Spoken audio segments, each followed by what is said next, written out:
পৃথিবীতে কেউ স্থায়ী হয় না,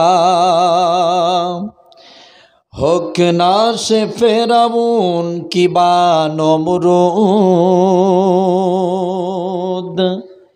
কেউ ভবে চিরকাল রয় না,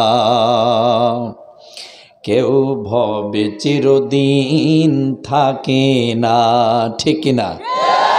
পৃথিবীতে কেউ স্থায়ী হয় না, হোক না সে ফেরাউন কিবা নমরুদ। কেউ ভবে চিরকাল রয় না, কেউ ভবে চিরদিন থাকে না।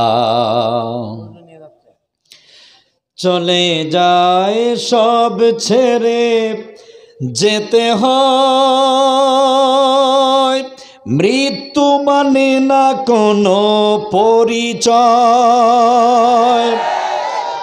চলে যায় সব ছেড়ে যেতে হয়,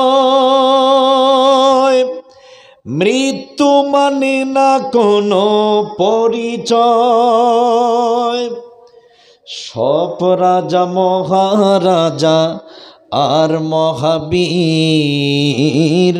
সব রাজা মহারাজা আর মহাবীর, কাউকে সে অবকাশ দেয় না, কাউকে সে অবকাশ দেয় না। পৃথিবীতে কেউ স্থায়ী হয় না, হোক না সে ফেরাউন কিবা নমরুদ। কেউ ভবে চিরকাল রয় না, কেউ ভবে চিরদিন থাকে না। ফেরাউন শেষ তো ছিল না, এই মৃত্যু তাকেও ছেড়ে দিল না। ফেরাউন শেষ তো ছিল না, মৃত্যু তাকেও ছেড়ে দিল না। ইতিহাস হয়ে আছে চিরকাল, ইতিহাস হয়ে আছে চিরকাল, কেউ যেন ফেরাউন হয় না। পৃথিবীতে কেউ স্থায়ী হয় না, হোক না সে ফেরাউন কিবা নমরুদ। কেউ ভবে চিরকাল রয় না, কেউ ভবে চিরদিন থাকে না। ওই সেই পিরামিড দাঁড়িয়ে আকাশের দিকে মাথা বাড়িয়ে, ওই সেই পিরামিড দাঁড়িয়ে আকাশের দিকে মাথা বাড়িয়ে, ডেকে ডেকে বলে যায় দিন রাত, ডেকে ডেকে বলে যায় দিন রাত, কেউ যেন ফেরাউন হয় না, কেউ যেন ফেরাউন হয় না। কথা বলে ঠিক কি না? ফেরাউন কি পৃথিবীতে আছে বেছে? কিন্তু নব্য ফেরাউন বাংলাদেশে আছে না নাই? আওয়াজ দিয়ে বলতে হবে, নব্য ফেরাউন আছে। আবু জাহেল কি বেঁচে আছে? নব্য আবু জাহেল। এত আওয়াজ কম কেন? ভয় লাগে? সমস্যা হয়? তাহলে বলেন না কেন? আবু জাহেল বেঁচে আছে? নব্য আবু জাহেল আছে। নমরুদ কি আছে বেঁচে? নব্য নমরুদ আছে না নাই? ফেরাউনের খালাতো ভাই টাকুয়া হামান বেঁচে আছে? বাংলাদেশে টাকুয়া মুরাদ আছে না নাই?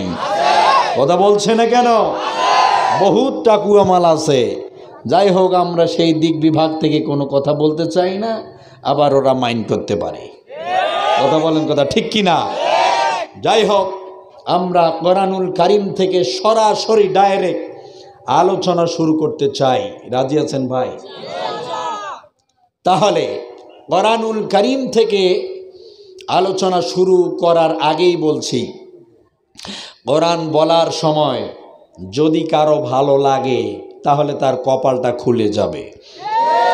আর যদি কোরআন শোনার পরে কারো স্বার্থে আঘাত লাগে, বুঝে নিতে হবে এটা নব্য নমরুদ। কথা বলেন, কথা ঠিক কিনা? অতএব নব্য নমরুদদের বিরুদ্ধে আমাদের বক্তব্য অব্যাহত থাকবে। কথা বলেন, কথা ঠিক কিনা? ছিল, আছে, ভবিষ্যতেও চলতে থাকবে। কথা বলেন ঠিক কিনা? অতএব আমি সেই দিক বিভাগ নিয়ে কথা বলবো না। এমন গাড়ি কোনো টাইম টেবিল, কারো কোনো আইন মানে না। ঠিক আছে, ইনশাআল্লাহ চলতে থাকবে, থাকবে ইনশাআল্লাহ। আমরা কোরআন বলি, যখন বলার জন্য মাঠে আসি তখন কোনো পারমিশন শুনি না, কারণ আল্লাহর কোরআন কার অর্ডার অনুযায়ী চলে? মাপকাঠি কার? ওই আল্লাহর গোলাম মানুষ, সেই মানুষের কথা অনুযায়ী কোরআন চলতে পারে না। কথা বলেন, কথা ঠিক কিনা? কোরআনের নীতিমালায় অনুযায়ী মানুষকে চলতে হবে। আর যদি কেউ বাধা দেয় তাহলে বুঝবো সে বেটা নমরুদ, এছাড়া কিচ্ছু না। ঠিক আছে, আলহামদুলিল্লাহ। যাই হোক, এক এমন শতাব্দী, যে শতাব্দীতে মুসলমান হওয়ার পরেও রাষ্ট্রধর্ম ইসলামকে বাতিল করার জন্য এক তথাকথিত মুসলমান নামের জারজ টাকুয়ারা আজ সংগ্রাম চালাচ্ছে। কথা বলেন ঠিক কিনা? এক এমন শতাব্দী, যেই শতাব্দীতে আল্লাহর কোরআন আছে, কিন্তু এই কোরআনের ব্যাখ্যা বিশ্লেষণ করলে নামধারী কিছু মুসলমান মুনাফিকের বাচ্চারা বাধা দেয়। কথা বলেন, কথা ঠিক কিনা? এক এমন শতাব্দী, যে শতাব্দীতে মুসলমান হওয়ার পরেও মুসলমানিত্ব বিলীন করার জন্য সর্বাত্মক চেষ্টা চালাচ্ছে। যাই হোক, আমরা সেই দিক বিভাগ থেকে কিছু কথা ইনশাআল্লাহ বলবো। এক এমন জায়গায় আসছি, এ পাবনার মাটি ও মানুষের সঙ্গে ইসলামের সম্পর্ক। কথা বলেন, কথা ঠিক কিনা? এই পাবনার মানুষ সবচেয়ে বেশি বাংলাদেশের মধ্যে ইসলামের জন্য গুলি খেয়েছে। এই পাবনার মানুষ সবচেয়ে বেশি শাহাদাতের তামান্না নিয়েছে। এই পাবনার মানুষ সবচেয়ে বেশি ইসলামের জন্য ত্যাগ স্বীকার করে জেলের ভিতরে শাহাদাত বরণ করেছে। কথা বলেন, কথা ঠিক কিনা? সেই পাবনার মাটিতে যেহেতু এসেছি, সেহেতু কিছু কথা আজ আমার বেশি করে বলে যাওয়াই দরকার। পড়েন, আউযু বিল্লাহি মিনাশ শাইতানির রাজিম, বিসমিল্লাহির রাহমানির রাহিম। ইন্নাল্লাহা আশতারা মিনাল মুমিনিনা আনফুসাহুম ওয়া আমওয়ালাহুম বিআন্না লাহুমুল জান্নাহ। আর জোরে বলেন আল্লাহু আকবার। মহান আল্লাহ পাক বলেন, নিশ্চয়, অবশ্যই, 100% সিওরিটি, আমি আমার মমিন বান্দাদের জানমালটা কিনে নিয়েছি। বিআন্না লাহুমুল জান্নাহ, জান্নাতের বিনিময় আমি মমিন বান্দাবান্দির জানমাল কিনে নিয়েছি। ওদের মরতে দেরি হবে, জান্নাত যেতে দেরি হবে না। আরো জোরে বলেন।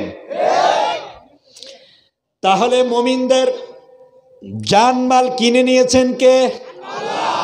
আওয়াজ দেওয়া লাগবে কে? আল্লাহ। বিক্রি করলো কারা? আমরা। আরো জোরে বলেন। আপনারা মুমিন না বেঈমান? বেঈমান কারা কারা হাত তুলেন? আছেন কেউ? মুমিন কারা কারা এবার দেখি তো লিল্লাহে তাকবীর। মহান আল্লাহ কবুল করুন। তাহলে যারা মুমিন তারা কার কাছে জানমাল বিক্রি করেছে? আরো জোরে বলেন। যারা মুখ দিয়া বলছে না তাদের অবস্থাটা কি? কোন শয়তান জিহ্বা টেনে ধরেছে আপনারা? তাহলে জানমাল কিনে নিয়েছেন কে? কিসের বিনিময়? জান্নাতের বিনিময়। জান্নাত যেহেতু আল্লাহ দিবেন, আর আমরা যেহেতু আল্লাহর কাছে জানমাল বিক্রি করে দিয়েছি, আমরা অবশ্যই জান্নাত পাবো কি পাবো না? অবশ্যই পাবো। এখন বলেন, আপনি জানমাল বিক্রি করলেন জান্নাতের আশায়, আপনার জানমাল যিনি কিনলেন ওনার আইন দ্বারা আপনার জীবন চলবে, নাকি আপনি জানমাল বিক্রি করে দিয়েছেন আপনার আইন দ্বারা চলবে? কার আইন দিয়ে? জানমাল তো বিক্রি করলাম কার কাছে? তার আইন দ্বারা চলবে নাকি আপনার আইন দ্বারা চলবে? এই যে লেনিন, কার্ল মার্কস, মাও সেতুং, এদের মতদর্শ দিয়ে যারা জীবন চালাও, পরিষ্কার করে বলছে, ও পাবনাবাসী, যতই তুমি হজ করো, যাহা কিছু করো, তুমি জীবন দর্শন যেহেতু লেনিন, কার্ল মার্কস, মাও সেতুংয়ের মতবাদ দিয়ে সাজাইছ, তোমার মরতে দেরি হবে রে, জাহান্নাম যেতে দেরি হবে না। জানমাল আমি বিক্রি করেছি আল্লাহর কাছে, ওই আল্লাহর আইন দ্বারা জানমাল চালাতে হবে। আল্লাহর আইনটা কি? আল্লাহর সংবিধান কি? মুসলমানের সংবিধান কি? আরো জোরে বলেন কি? মুসলমানের সংবিধান হলো আল্লাহর কোরআন। যারা কোরআনের নিয়ম নীতিমালা বাদ দিয়া মানব রচিত মতবাদ দিয়ে বিচার করে এবং ওই বিচারের নামে অবিচার চালায়, এরা আসলে মুসলমান নয়, এরা হচ্ছে জালেম। পরিষ্কার বক্তব্য। জানমাল যেহেতু বিক্রি করে দিয়েছি, এ জানমালের কোনো আর আশা আছে? কথা বলে না কেন? 10টি বছরেরও বেশি সময় পেরিয়ে গেল, আল্লাহর কোরআনের পাখিটা শুধু বাংলাদেশ নয় তথা বহির্বিশ্বে এই কোরআনের দাওয়াত দিয়েছেন। সেই মানুষটারে আপনারা বিভিন্নভাবে নাটক সাজিয়ে আমৃত কারাদণ্ড দিয়েছেন। উনি যে কথাগুলো বলেছেন সেটি হচ্ছে আল্লাহর কথা। কথা বলছে না কেন? লোকটি আল্লাহর কথা বলতে গেছে, তারে আপনারা কি করেছেন? তার সঙ্গে কি আচরণটা করেছেন? এর জবাব কিন্তু আল্লাহর কাছে দেওয়া লাগবে। আমার ভাইয়েরা, ধরেন আপনি আজকে পাবনা বাজারে গেলেন, মাছ কেনার জন্য গিয়েছেন। পুঁটি মাছ চিনেন? কথা বোঝে না কেন? চিনেন। আপনি মাছ কেনার জন্য গিয়েছেন, আপনি কি মাছ কেনার সময় জাস্টুবাই করা ছাড়াই কি নেবেন? আপনি টিপে দেখবেন আসলে এটা তেল তলা না গেল গেলা না কটকটা। কথা বলে না কেন? যদি এটা টাটকা মাছ না হয়, পচা পুঁটি মাছ হয়, আপনি কি সেই পচা পুঁটি মাছ কিনবেন? কথা বলে না কেন ওইদিকের লোক? পচা পুঁটি মাছ আপনি টাকা দিয়ে কিনবেন। বাজারে কি আর কোনো পুঁটি মাছ নাই? আপনি যেমন পচা পুঁটি মাছ টাকা দিয়ে কিনতে চাবেন না, ধরেন আপনি মাছ কিনলেন না, বাজারের মাছওয়ালা বলতেছে, ভাই এমনি আজ আপনারে দিয়ে দিলাম, নিয়ে যান।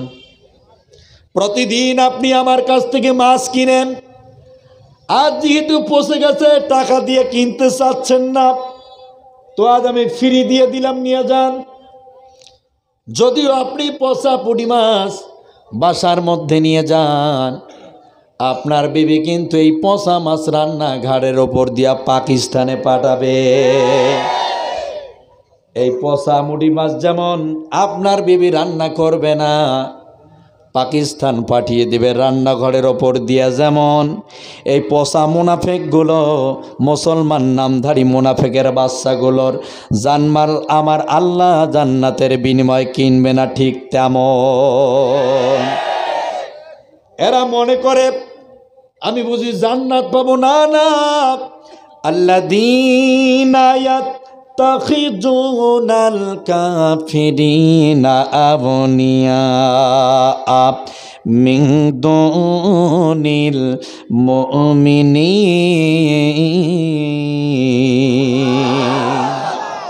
সূরা নিসার ভিতরে এসেছে আল্লাযীনা ইয়াত্তাখিযুনাল কাফিরিনা, কিছু মানুষ আছে কাফেরদেরকে আউলিয়া, আউলিয়া মানে হচ্ছে অন্তরঙ্গ বন্ধু বানায়, কলিজার বন্ধু, জানের জান, প্রাণের প্রাণ। আছে না নাই? কথা বলে না কেন? আছে না নাই? আমি নামাজ পড়ি, দাড়ি রেখেছি, মুসলমানের ভাব প্রকাশ করি, অথচ ইয়াহুদি খ্রিস্টান ওই ধুতিবিন্দাদের পাশাটি। শোনেন ভাইরে ভাই, বলে যাহি আমার দেশের কথা, বলতে গেলে বুক ভেসে যায়, ধরে আমার মাথা। আমি এক গুনাহগার, আমি এক গুনাহগার, কাছে সবার দোয়া পেতে চাই, এক আল্লাহ ছাড়া অন্য কারো ভয় ভীতি মোর নাই। তাই তো ধরলাম কলম, তাই তো ধরলাম কলম, আমার জন্ম যদিও যায় দুঃখে, সারা জীবন বলবো কথা দেশবাসীর সুখে। চলি আসল কথায় যাব, চলি আসল কথায়, পট্টি মাথায় আইছে ক্ষমতায়, আর ধর্মের বলে পুঁজি করে, কেন্দে কেটে কয় একবার হেইডা চাই, একবার হেইডা চাই, হইডা যদি একবার হতে পারি, আকাম কুকাম আর করুম না, আল্লাহর কিরা কই একবার সুযোগ দিন,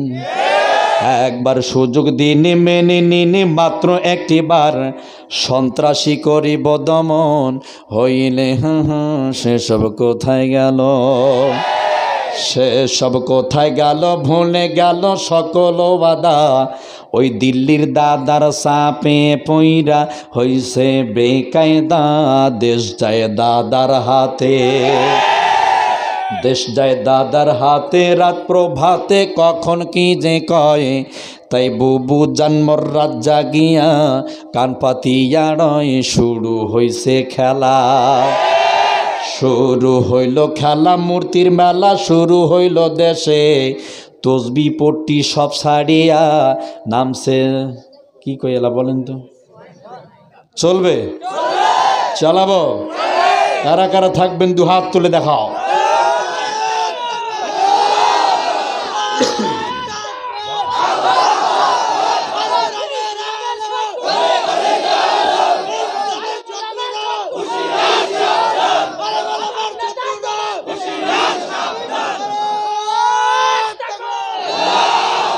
আল্লাহ কবুল করুন, জোরে কোন আমিন। চলি আসল কথায়, পট্টি মাথায় আইছে ক্ষমতা, আর দিল্লির দাদার সাপে পইরা হইছে বেকায়দা, দেশ যায় দাদার হাতে, দেশ যায় দাদার হাতে, রাত প্রভাতে কখন কি যে কয়, তাই বুবু জন্মর রাত জাগিয়া কান পাতিয়া রয়, শুরু হইছে খেলা, শুরু হইল খেলা, মূর্তির মেলা শুরু হইল দেশে, তসবি পট্টি সব সারিয়া নামলো নতুন বেশে, যেন কালী দেবী, যেন কালী দেবী, তিলক বিবি লজ্জায় মাথা যায়, আবার মুখ্যমন্ত্রী সাজলো শেষে যাইয়া কলকাতায়, দাদার আদেশ পাইয়া, দাদার আদেশ পাইয়া কথা দিয়া নামিল রাজপথে, ও আদা সব ভুলে গিয়ে অস্ত্র দিল হাতে, সোনার ছেলে যারা, সোনার ছেলে যারা, পাগল পাড়া দখলদারের লাগি, আবার দখল করলেই হতে পারবি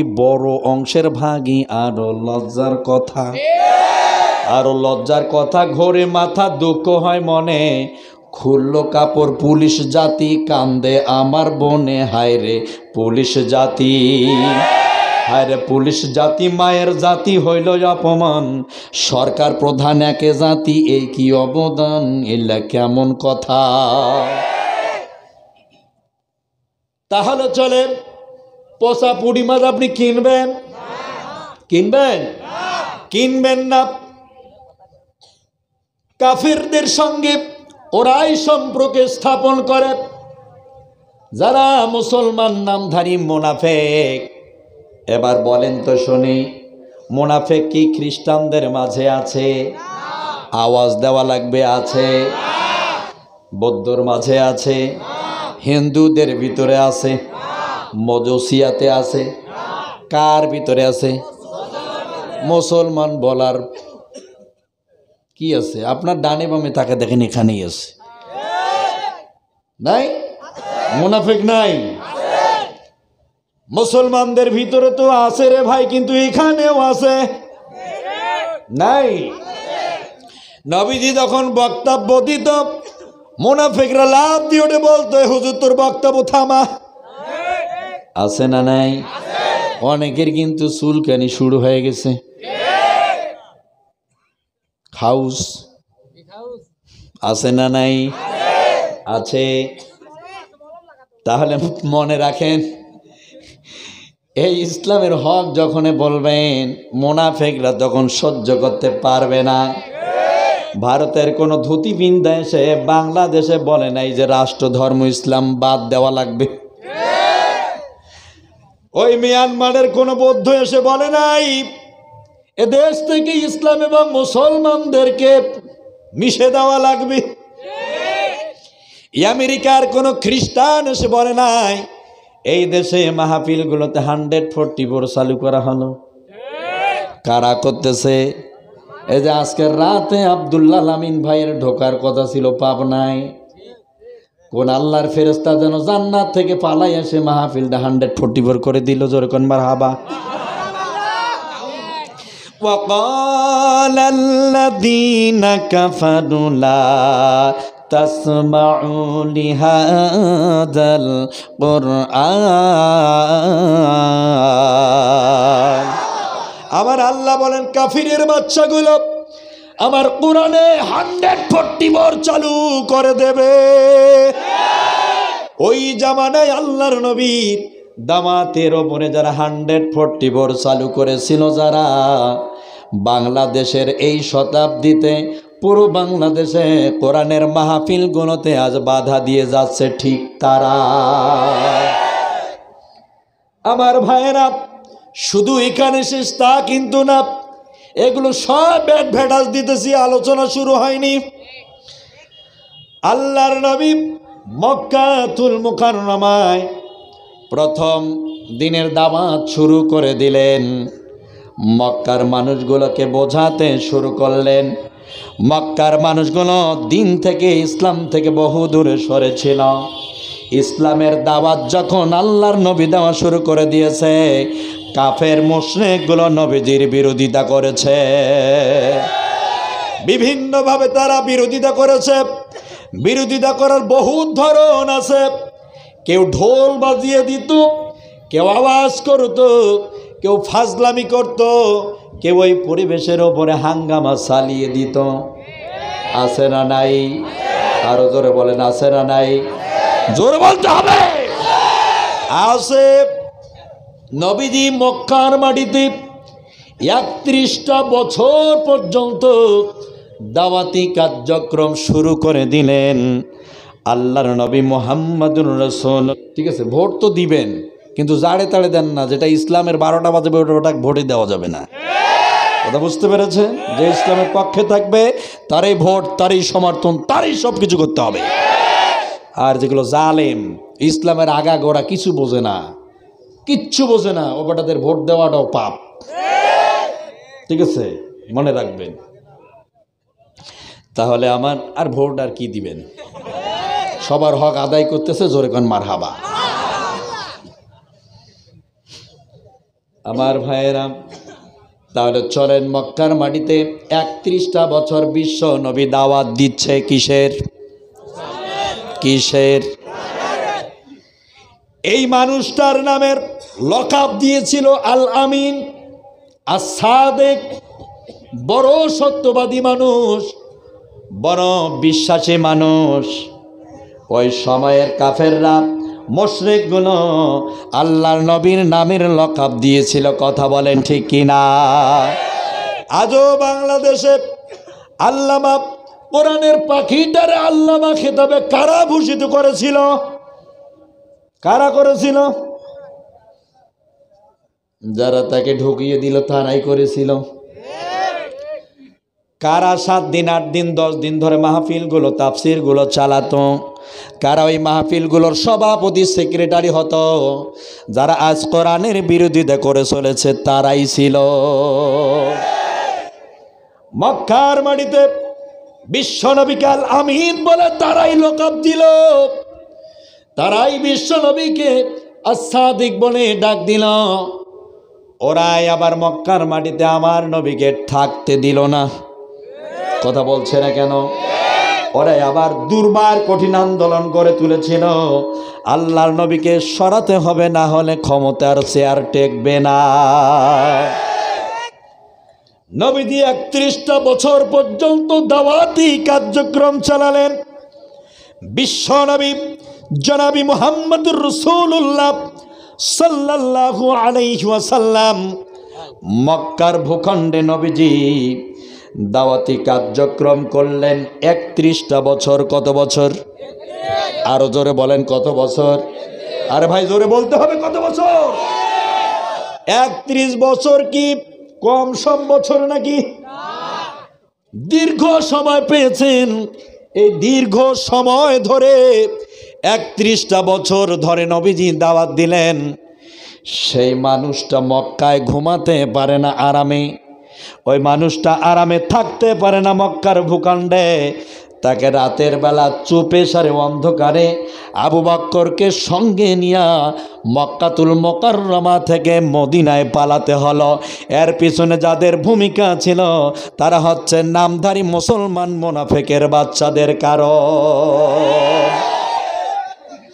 আমার ভাইয়েরা মনে রাখবেন, যত ইসলামের ক্ষতি হয় আমাদের মতো কিছু নামধারী মুসলমানের কারণে হয়। কথা বলে না কেন? জোরে বলতে হবে। আমাদের মতো লোকদের কারণেই হয়। আমার ভাইয়েরা, নবীজি মক্কা থেকে মদিনায় গিয়ে সর্বপ্রথম একটি লোকের সঙ্গে তার সাক্ষাৎ হয়ে গেল।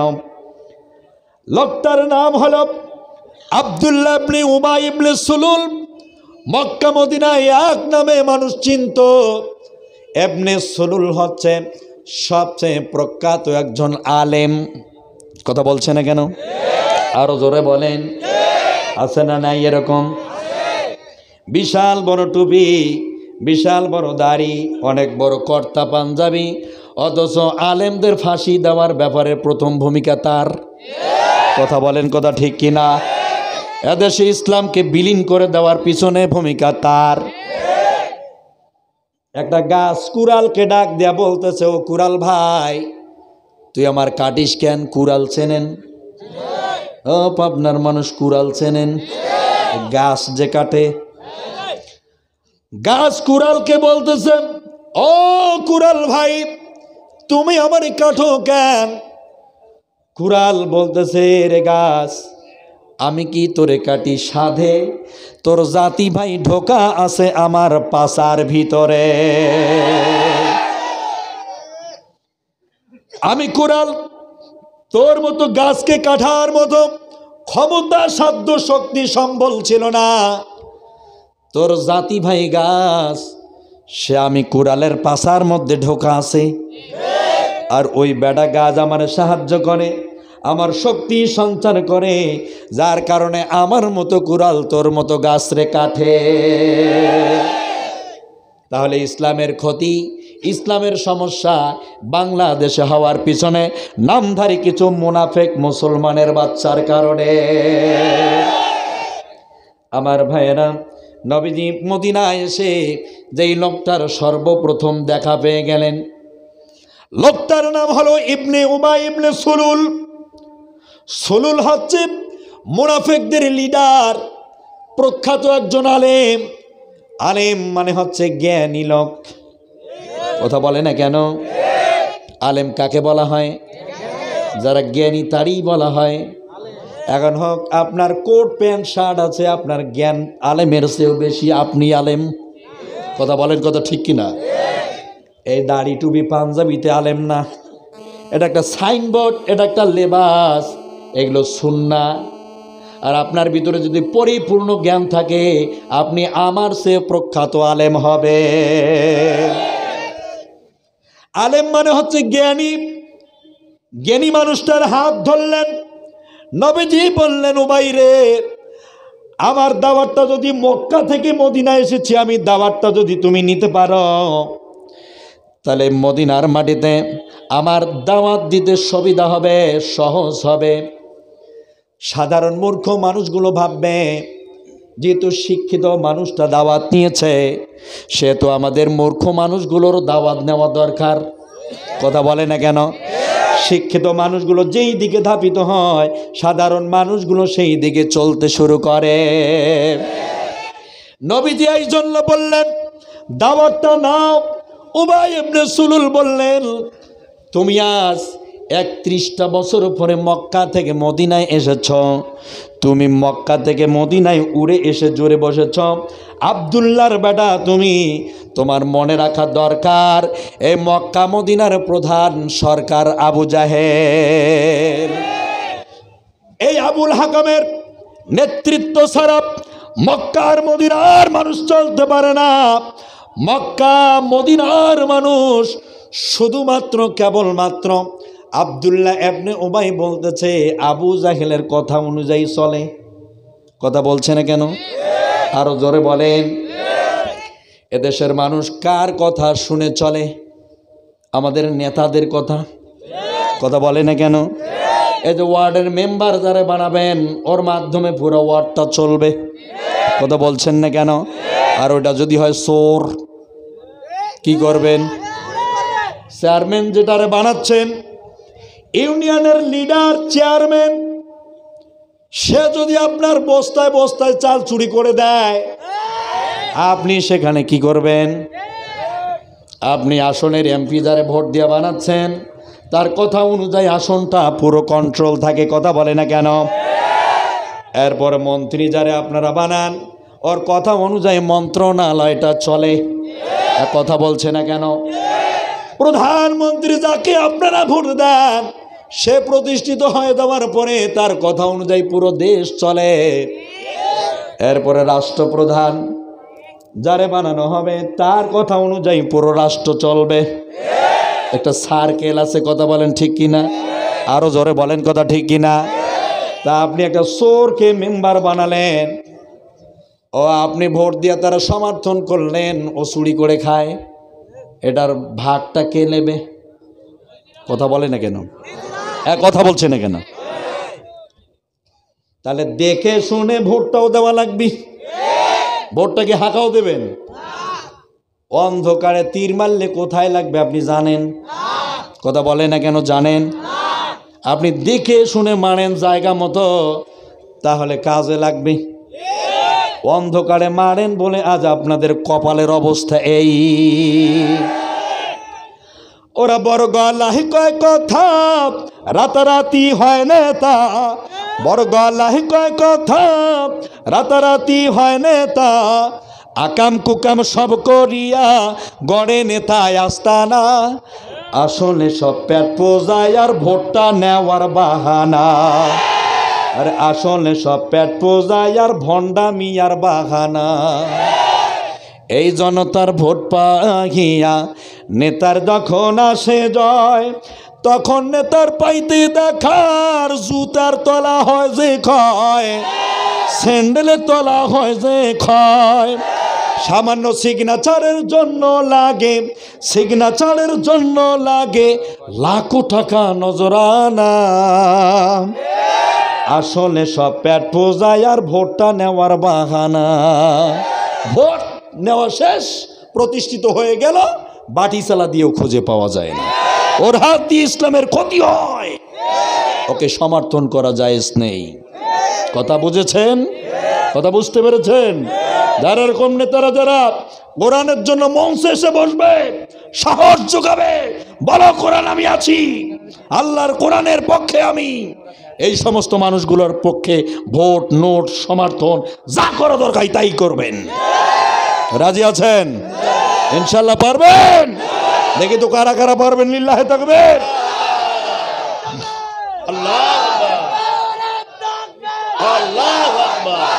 ইসলামের শত্রুরা হুঁশিয়ার সাবধান, আরে বরাবর শত্রুরা হুঁশিয়ার সাবধান, আল কোরআনের আলো ঘরে ঘরে জ্বালো, সংসদে জ্বালো, আল কোরআনের আলো। আল্লাহু তাকবীর, আল্লাহু তাকবীর। আমার ভাইয়েরা, আল কোরআনের আলো ঘরে ঘরে আর কত বলবেন? ঘরে ঘরে বলতে বলতে ঘর পুড়ে সারকার হয়ে গেছে। আমাদের দেশের নেতাদের মাথায় জালো, আমাদের প্রধানমন্ত্রীর ওপরে জালো, রাষ্ট্রপ্রধানের ওপরে জালো, মন্ত্রীদের মাথায় জালো। যদি চলে যায় তাহলে পুরো বাংলা প্রস্ফুটিত হয়ে যাবে। এই যে স্টেজের লাইটগুলো জ্বলছে, কোনো এক বোর্ডের মধ্যে সুইচ রয়েছে, কথা বলে না কেন? ওখানে ওয়ান করে দেওয়া আছে, যার কারণে লাইটগুলো আলো দিচ্ছে। ওয়াফ যদি করে দেওয়া হয় অন্ধকার হয়ে যাবে। আমাদের দেশের বোর্ড, পুরো লাইটের বোর্ড সংসদের ভিতরে, মন্ত্রণালয়ের ভিতরে, ওই বোর্ডগুলোর মধ্যে যদি কেউ ওয়ান করে দেয় পুরো বাংলায় আলোকিত হয়ে যাবে। কথা বলেন, কথা ঠিক কিনা? আমার ভাইয়েরা, এখন থেকে তাকবীরের পরে ওইভাবে বলবেন, আমাদের নেতাদের মাথায় জালো। ঠিক আছে? আল্লাহ কবুল করুক, জোরখান আমিন। তাহলে এবার চলেন, মদিনায় এই লোকটা সবচেয়ে বড় জ্ঞানী মানুষ। নবীজি দাওয়াত দিয়ে দিলেন, কিন্তু লোকটা দাওয়াত নিল না। নবীজি বললেন, ও ভাই ইবনে সুলুল রে, দাওয়াত গ্রহণ করো। তুমি যদি দাওয়াত গ্রহণ করতে পারো তাহলে মক্কা মদিনায় দাওয়াত দিতে আমার জন্য সুবিধা হবে। ও ভাই ইবনে সুলুল বলল, না, মক্কা মদিনার নেতার নাম কি? হা করে দেখতেছে। আপনারা কি আমার আলোচনা শুনতেছেন? বেজার হয়েছেন? রাগ করেছেন? অসুবিধা লাগতেছে? সমস্যা হচ্ছে? কথা বলছেন না কেন? নবীজি যে দাওয়াত দিলেন লোকটারে, ও নবীজির দাওয়াত নিল না, প্রত্যাখ্যান করে দিল। যখন নবীজি বক্তব্য দিয়ে বললেন, ঠিক তখন তুমি যারো সন্তান। মুসলিমের বর্ণনা শোনাচ্ছি, নবীজি যখনই দাওয়াত দিয়েছে সঙ্গে সঙ্গে প্রত্যাখ্যান করেছে। নবীজি বললেন, আমার উপস্থিতিতে আমার দাওয়াতকে প্রত্যাখ্যান করেছ, নিশ্চয়ই তোমার জন্মের রক্তের ভিতরে ভেজাল আছে। এই কথা শোনার পরে উবাই ইবনে সুলুল আর থেমে থাকলেন না, একটি দল গঠন করলেন। মক্কা মদিনায় প্রচণ্ডভাবে চিরুনি অভিযান দিলেন। চিরুনি অভিযান দিয়ে খুঁজতেছে কারা মোহাম্মদের দিন গ্রহণ করেছে, যারা ইসলামের পথে, ইসলামের মধ্যে রয়েছে, যে করে হোক ওদের জেলের ভিতরে ঢোকা লাগবে। আমার নবীজিকে ঠিক ওই সময় এক নতুন নাটক করে শিয়াবে আবু তালেবের ভিতরে 3.5 বছর জেল খাটিয়েছিল যারা, আল্লামা সাইদিকে আজ জেল খাটাচ্ছে ঠিক তারা। পরিষ্কার ইতিহাস, ওই ইতিহাস আর এই ইতিহাসকে মিল করে দেখায় দেব। আমির হামজার কি দোষ ছিল? এক কথা বলছে না কেন? আপনার কুষ্টিয়ার সন্তান আমির হামজা, তার কি দোষ ছিল? 2 জন ছেলে তরবারি নিয়ে নাকি সংসদ ভবন ভাঙতে গেছে, ও গ্রেপ্তার করা হয়েছে। তোমরা কারা? ওদের ফোন চেক করা হচ্ছে, ফোনের ভিতরে আমির হামজার বক্তব্য হচ্ছে, যে এই আমির হামজার বক্তব্য শুনে তারা এটা করতে আসছে। তো যাই হোক, যদি সেটাও করতে গিয়ে থাকে, 2টা ছেলে কি সংসদের ইট একটা খোলাইতে পারবে? কথা বলে না কেন? এই নাটকগুলো আমরা দেখতে চাই না। আলেমদের নিঃশর্ত মুক্তি দেন। কথা বলে না কেন?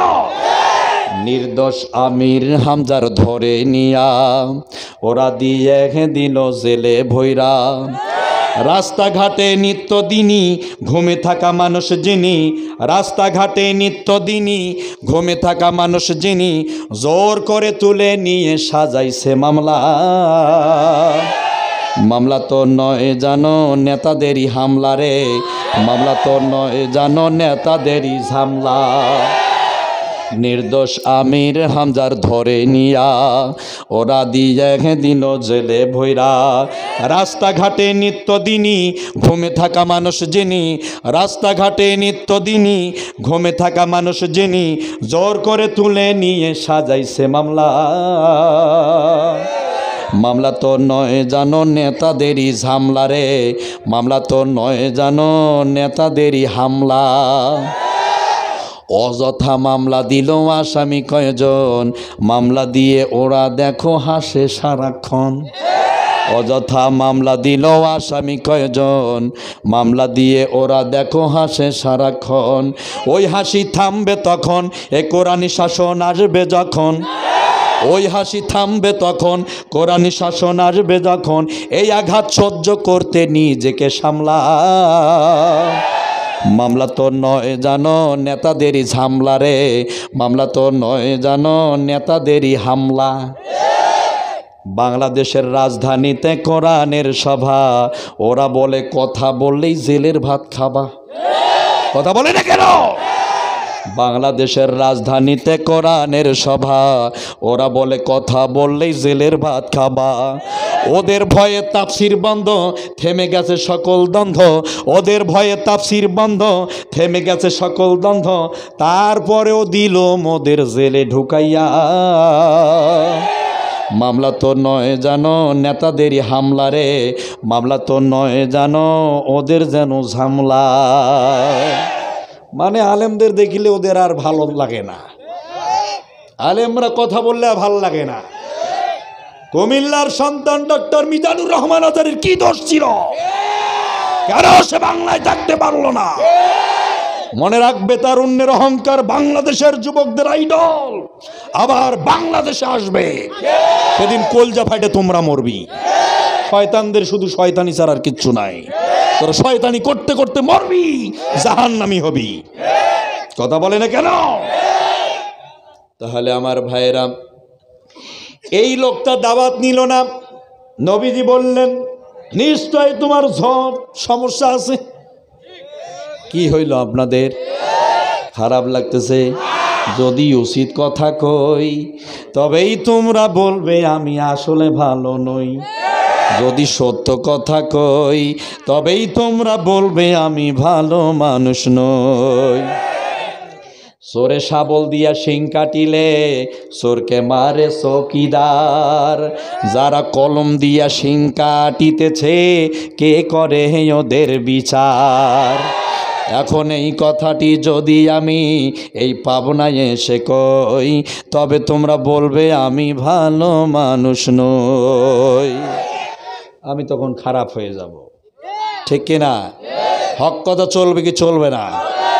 চলবে। নেতারা যদি ডানে বামে থাকে তাহলে কথা বলতে কোনো সমস্যা আছে? চলবে। আমার মন বলছে আমি আলোচনা করব যতক্ষণ ভাইদের থাকতে হবে ততক্ষণ। কি বলেন আপনারা? আমার সাথে কারা কারা একমত? দু হাত তুলে দেখাও।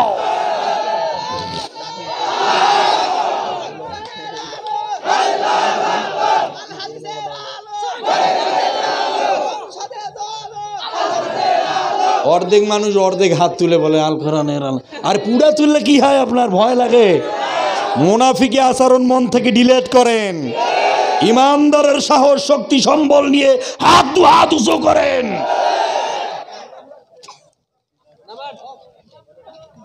আমার ভাইয়েরা, নবীজি যখনই বলেছে দাওয়াত নাও তখনই নবীজির বিরোধিতা করেছে। যখনই ওই লোকটা দাওয়াত দিয়েছি তখন কোনো সমস্যা হয় নাই। যখন তিনি চেয়েছেন আমার মতো ইমানদার দেশের মানুষগুলো হয়ে যাক তখনই তিনি রাজাকার হয়ে গেছেন। ইনি যখন দাওয়াত দিয়েছেন তখন কোনো সমস্যা হয় নাই। যখন লাখো মানুষের ঢল নেমে গেছে তখন কলজার মধ্যে ব্যথা শুরু হয়ে গেছে।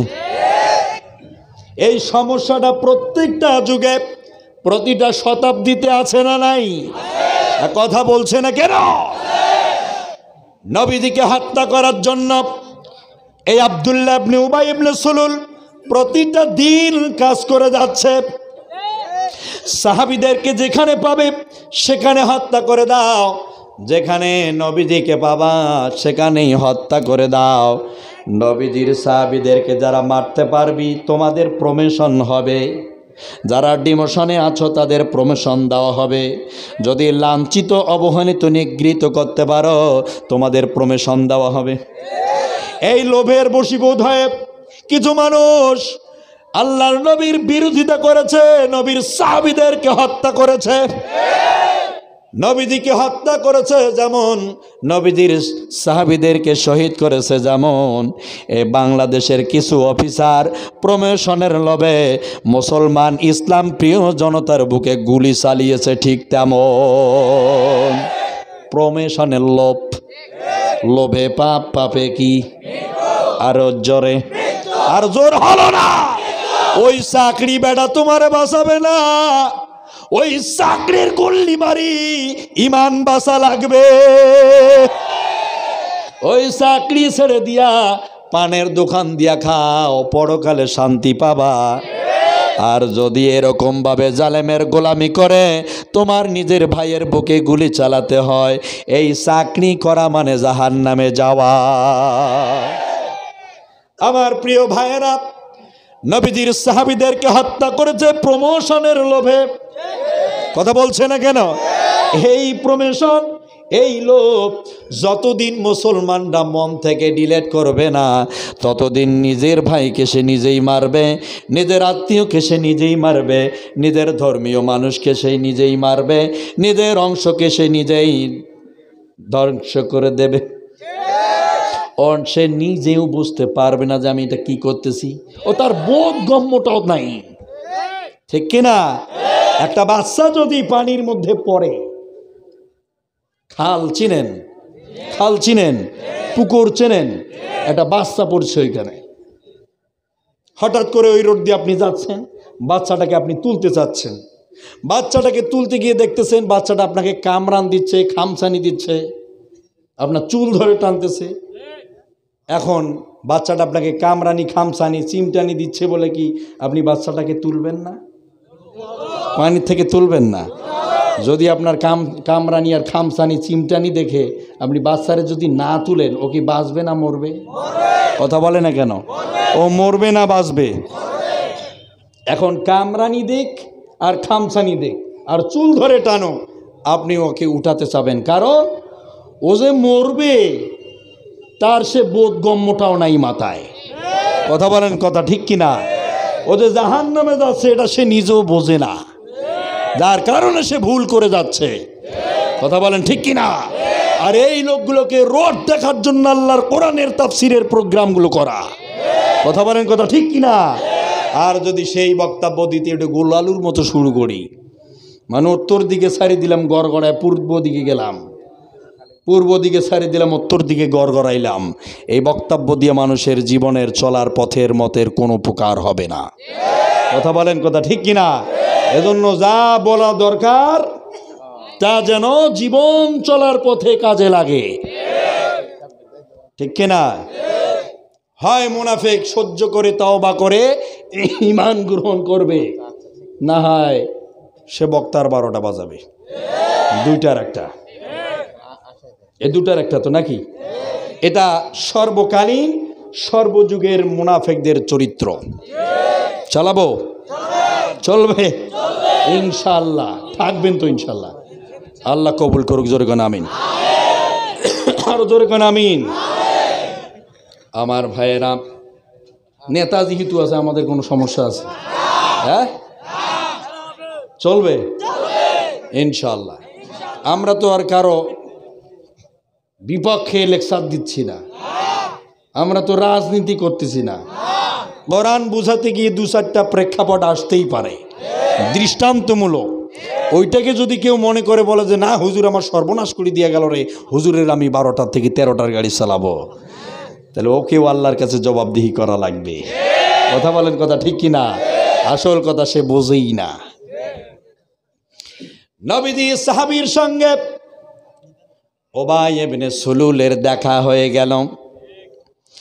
উবাই ইবনে সুলুল চলছে মরুর প্রান্তরে, হাতের মধ্যে একটি তরবারি। নঙ্গমের সঙ্গে তার দেখা হয়ে গেল। নঙ্গম জিজ্ঞাসা করছে, ও উবাই ইবনে সুলুল, তুমি কোথায় যাও? উবাই ইবনে সুলুল বলছে, তোমাদের নবী বিশ্ব নবীর গর্দান থেকে মাথাটাকে আজ আমি আলাদা করে দেব। জোরে কর নাউজুবিল্লাহ। নঙ্গম বলতেছে, এত বড় স্পর্ধা তোমার? আমি নবীর সাহাবী, আমি তোমার সামনে দাঁড়িয়ে থাকার পরেও আমার নবীর গর্দান থেকে তুমি মাথাটা আলাদা করে দেবে? এটা তুমি তোমার মুখ দিয়া বলার পরে আমি নঙ্গম তোমার ছেলে দেব, এটা কোনোদিনও হয় না। ভাম করে তার খাপের ভিতর থেকে তরবারিটা বের করে বললেন, এখানে গলায় লাগায় দিয়া বললেন, বেটা এখানে মাটিতে পোতায় দেব। নঙ্গমের এই অবস্থা দেখে উবাই ইবনে সুলুল কাঁপতে কাঁপতে, কুকুরের সামনে যেমন বিড়াল পড়লে কেমন হয়, কেমন হয়? বিড়াল যদি 100 স্পিডে গাড়ি চালায় আসে আর কুকুর যদি মোড়ে দাঁড় হয়ে থাকে, তাহলে এমনভাবে ব্রেক ধরবে, হাঁটুয়ে লাগাই দি। কথা বলে কথা ঠিক কিনা? ঠিক ওই রকম বিড়ালের মতো কুকুরের সামনে যেমন পড়লে ব্রেক ধরছে, ঠিক ওই অবস্থায় নঙ্গমের সামনে দাঁড়িয়ে বলতেছে, তোমাদের নবী মক্কা থেকে মদিনায় এসে আমার জারজ বলছে। উবাই ইবনে সুলুলকে বিশ্ব নবীর সাহাবী বললেন, তাহলে শোনো, ওই মক্কার মাটিতে কোনো মুশরিক বলতে পারবে না, কোনো কাফের বলতে পারবে না, কোনো ইহুদি বলতে পারবে না, কোনো ব্যক্তি বলতে পারবে না, আব্দুল্লাহর বেটা মুহাম্মাদুর রাসূলুল্লাহ সাল্লাল্লাহু আলাইহি ওয়াসাল্লাম মক্কার মাটিতে 31 বছরের জীবনে একটা দিনের জন্য মিথ্যা বলেছে। কথা বলে না কেন? একদিনের জন্য একটা মিথ্যা কথা বলে নাই। আল্লাহর নবী মুহাম্মদ রাসূলুল্লাহ 31টা বছর পর্যন্ত মক্কার মাটিতে আল আমিন হিসাবে স্বীকৃতি পেয়েছে, আর সাদেক হিসাবে পরিচিতি হয়েছে। কথা বলে না কেন? আমার মনে হয় আপনাদের সমস্যা হচ্ছে। আল্লাহর নবী একদিনের জন্য একটা মিথ্যা বলে নাই। সেই নবী আজ 31 বছর পরে মদিনায় আসে, তিনি আজ তোমার জারদ সন্তান বলেছে। আমি নঙ্গম পরিষ্কারভাবে বলতে পারি, আজও বুঝি আমার নবী মিথ্যা বলে নাই। ঠিক আছে, তুমি যদি আব্দুল্লাহর বেটা মুহাম্মদকে মৃত্যু প্রমাণ করে দেখাতে পারো, তাহলে মক্কা মদিনায় মানুষগুলো তার কথা আর শুনবে না, মানুষ তাকে আর আল আমিন বলে ডাকবে না, আর সাদেক বলে তার উপাধি দেবে না। কথা বলে না কেন? অতএব তুমি যদি প্রমাণ করতে চাও, তাহলে তোমার মা আর তোমার বাবা ভালো জানে আসলে তোমার বাপটা কে ছিল আর তোমার জন্ম দিছে কি। যাও তুমি তোমার মারে গিয়া জিজ্ঞাসা করো, কে তোমার জন্ম দিল। উবাই ইবনে সুলুল সামনের দিকে অতিক্রম না হয়ে পিছনের দিকে ব্যাক হয়ে বাসার মধ্যে চলে গেলেন। গিয়ে বললেন, এই বুড়ি বেঠি আব্দুল্লাহর বেটা মুহাম্মদ মক্কা থেকে 31 বছর পরে আসার পরে মদিনায় আমাকে জারদ সন্তান বলে। আজ পরিষ্কার বলতে হবে আমার বাপটাকে, কে আমার জন্ম দিল, পরিষ্কার বলতে হবে, না হলে কিন্তু ব্যাপার খারাপ আছে। মুনাফিকরা কিন্তু বাবা মার সঙ্গে খারাপ আচরণ করে। এরা আছে না নাই? আছে না নাই? আছে। আব্দুল্লাহ ইবনে উবাই ইবনে সুলুল মায়ের সামনে চোখ রাঙিয়ে বললেন, এখন বলতে হবে কে আমার বাপ। বুড়িমা বলতেছে, বেটা রে, তোর বাপের সঙ্গে যেদিন আমার বিবাহ বন্ধনে আবদ্ধ হয়ে গেলাম, ওই দিন থেকে শুরু করে নিয়ে 40টা 42টা বছর তোর বাপের সংসার জীবনে কাটালাম। সংসার জীবন থেকে 42 বছর আমার মাইনাস হয়ে গেল, কোনো সন্তানাদি আমার হলো না। এমন কোনো পাদ্রী, এমন কোনো গণক নাই মক্কা মদিনায় যে তোর বাবার রোগের শেফার জন্য তার কাছে নিয়ে যাওয়া হয় নাই। প্রত্যেকটা লোকের কাছে নিয়ে যাওয়া হয়েছে, কোনো শিফা হলো না। সর্বশেষ রাতের বেলা ঘুমাতে গিয়া সারাটা রাত টেনশনে ঘুমাতে পারি না। আমার স্বামীর অনেক বড় বড় খেজুরের বাগান, বিশাল সম্পদের মালিক, সর্বশেষ বয়োবৃদ্ধ হয়ে যাব, মরে যাওয়ার পরে কে আমাদের দাফন কাফন করবে রে বেটা? এই টেনশনে সারাটা রাত ঘুমাতে পারি না। দিনের পর দিন, মাসের পর বছর, বছরের পর শতাব্দী পেরিয়ে যাচ্ছে, কোনো ফায়দা হলো না। যখন আমি মহা টেনশনে পড়ে গেলাম, পৃথিবীর জমিনে মানুষের সন্তান হয় দুইটা সিস্টেমে। অপাবনাবাসী এবার প্রশ্ন করতে যাচ্ছি আপনাদের, একটা হলো বৈধ সিস্টেম, আর একটা কি? আর একটা কি? বৈধ সিস্টেমে তো হচ্ছেই না। তার বাবার বীর্যের সমস্যা ছিল, সমাধান হলো না, যার কারণে সন্তান হচ্ছে না। কথা বলে না কেন?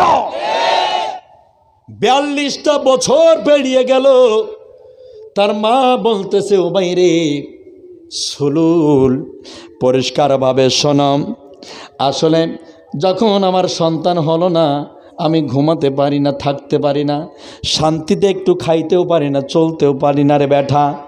একদিন রাতের বেলা হঠাৎ করে আমার মাথার মধ্যে বুদ্ধি বেরিয়ে আসলো, যেহেতু আমার বৈধ সিস্টেমে কোনো সন্তান হলো না, সেহেতু অবৈধ সিস্টেম তো এখন নেওয়া যায়।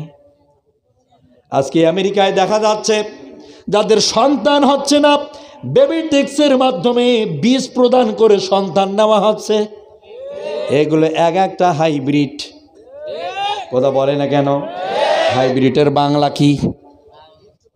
হাইব্রিডের বাংলা কি? অজন্মা জারজ। যেটা জারজ, যেটা হাইব্রিড, সেটা ফলনে বড় হয়। কথা বলেন ঠিক কিনা? উষা লম্বা, টকটকা, ভকভকা, ধকধকা। কথা কয় না কেন? হাইব্রিড যেগুলো, সেগুলো ফলনে কি হয়? বড় হয়। 20 কেজি মুরগি কি আগে দেখছিলেন? এখন দেখা যায় কিনা? 10 কেজি কি গরুর দুধ হইতো? এখন 20 কেজি পারিয়ে যায়। কথা বলে না কেন? এগুলো এক একটা জারজ, হাইব্রিড। কথা বলেন ঠিক কিনা? আর জোরে বলেন। ঠিক ওই রকম ও ভাই ইবনে সুলুলের মা বলছে, রে বেটা, মুহাম্মাদুর রাসূলুল্লাহ মক্কা থেকে মদিনায় এসে মিথ্যা বলতে পারে না। রাতের বেলা ঘুমাতে গেলাম, শর্ট করে বুদ্ধি বেরিয়ে আসলো, তোর বাপের যে সম্পদ রাখার জন্য গোডাউন ঘরগুলো ছিল, এই গোডাউন ঘরগুলোর তালার চাবি বহন করা হতো 10টি গোডাউনের মধ্যে। কয়টি? 10টি গোডাউনে যদি তালা আর চাবি রাখা হয়, তাহলে তার কতগুলো সম্পদের জন্য গোডাউন ছিল। খেজুরের বাগান ছিল, উটের পাল ছিল, মেষের পাল ছিল, সম্পদের কোনো অভাব ছিল না। শুধু অভাব একটাই, একটা সন্তান নাই। কথা বলে না কেন? আপনারা কি আছেন? আচ্ছা, তাহলে শোনেন, সন্তানের শুধু একটা অভাব। মা বলতেছে, বেটা রে, রাতের বেলা আমি ভেবে পেয়ে গেলাম, তোর বাপের একটা গরুর রাখাল ছিল, ওই গরুর রাখালটা কোনো এক কাজের জন্য খাস ভিলার ভিতরে প্রবেশ করে, আর আমি তাকে টেনে ধরলাম। টেনে ধরার পরে মানে হাবুডি বাবুডি 10 স্টার হয়ে গেল। যা হবার তাই হয়ে গেল রে বেটা। সেখান থেকে ওই বীর্যটা আমার ওভামের ভিতরে চলে গেল। সেখান থেকে 280 দিনের ব্যবধানে যেই সন্তানটা পৃথিবীর ভূখণ্ডে আসলো, সেটা অন্য ভিন্ন আর কেউ না, আব্দুল্লাহর বেটা মুহাম্মদ রাসূলুল্লাহ। মিথ্যা বলতে পারে না। আজ আমি তোর মা হয়ে তোরে একটা টাটকা সার্টিফিকেট দিলাম, তুই জারো। হাদিস প্রমাণ করে দিল, জ্ঞানী হওয়ার পরেও, লেবাস থাকার পরেও, পাঞ্জাবি থাকার পরেও, কর্তা থাকার পরেও আল্লাহর নবী প্রমাণ করে দিয়েছেন সে কি? আজ যারা ইসলামের ফিতরাতের উপরে দাঁড়িয়ে থাকার পরেও সেই ইসলামের ক্ষতি করে, নাম্বার 1 ওগুলো জারজ। এগুলোর মধ্যে কি কোনো সন্দেহ আছে? ভেজাল আছে? নির্ভেজাল জিনিস দিলাম, কথা বলেন ঠিক কিনা? ফরমালিন নাকি নিজে একটা 2 নম্বর, এখন ওর ভিতরে আর একটা 2 নম্বর বেরিয়েছে, কথা কয় না কেন? ঠিক কিনা? সব জিনিসের ভিতরে 2 নাম্বার। এখন মুসলমানের ভিতরেও 2 নাম্বার আছে, সেটাকে খুঁজে বের করার চেষ্টা করছি, কথা কন ঠিক কিনা? কাফের কাকে বলে বলেন শুনি? কথা কয় না। যারা আল্লাহকে অস্বীকার করে তাকেই কাফের বলা হয়, কথা বলেন ঠিক কিনা? কোরআনকে যারা অস্বীকার করে তাকে কি বলা হয়? আরে ভাই সবাই কথা বললে সমস্যা কি? এখানে যদি এই বক্তব্য না হয় বলতাম মার্কা আছে রে, ফাটে দিত কিন্তু এরা। তাহলে এ ভাই আপনারা কথা বলেন না কেন? সমস্যা আপনাদের? তো কথা না বললে আমি কি মজা পাই? আমি যেমন কথা বলছি আপনারাও তো কথা বলা দরকার, ঠিক কিনা? কি বলতেছিলাম এখন? 2 নাম্বার। কাফের কাকে বলে? আবার দেখে মুখের দিকে, চিন্তা করেন। কাফের কাকে বলে? যারা আল্লাহকে অস্বীকার করে তাকে কাফের বলে। যারা আল্লাহর কোরআনকে অস্বীকার করে তাকে কি বলে? যারা রসুলকে অস্বীকার করে তাকে কি বলে? যারা হাদিসকে অস্বীকার করে তাকে কি বলে? কাফের বলে। এখন মুনাফিক কাকে বলে? হ্যাঁ মেলে দেখাচ্ছে। যারা ইসলাম গ্রহণ করে আবার ওই ইসলামের বিরোধিতা করে তাকে কি বলে? তাকে কি বলে? যারা ইসলামের ওপরে ঈমান আনে আবার ওই ইসলামের বিরোধিতা করে তাকে কি বলে? এবার বলেন কাফেরের শাস্তি কয় গুণ? তাও দেখি হা করে তাকায়। কাফেরের শাস্তি 1 গুণ, মুনাফিকের শাস্তি কয় গুণ? আরো জোরে বলেন। তাহলে মুনাফিক হয়ে মরা ভালো না কাফের হয়ে মরা ভালো?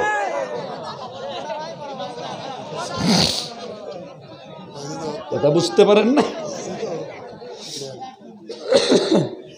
মুনাফিক হয়ে মরা ভালো নাকি কাফের হয়ে মরা ভালো? কি হয়ে মরা ভালো? মুমিন কারা কারা হতে চান আর একবার দেখান তো।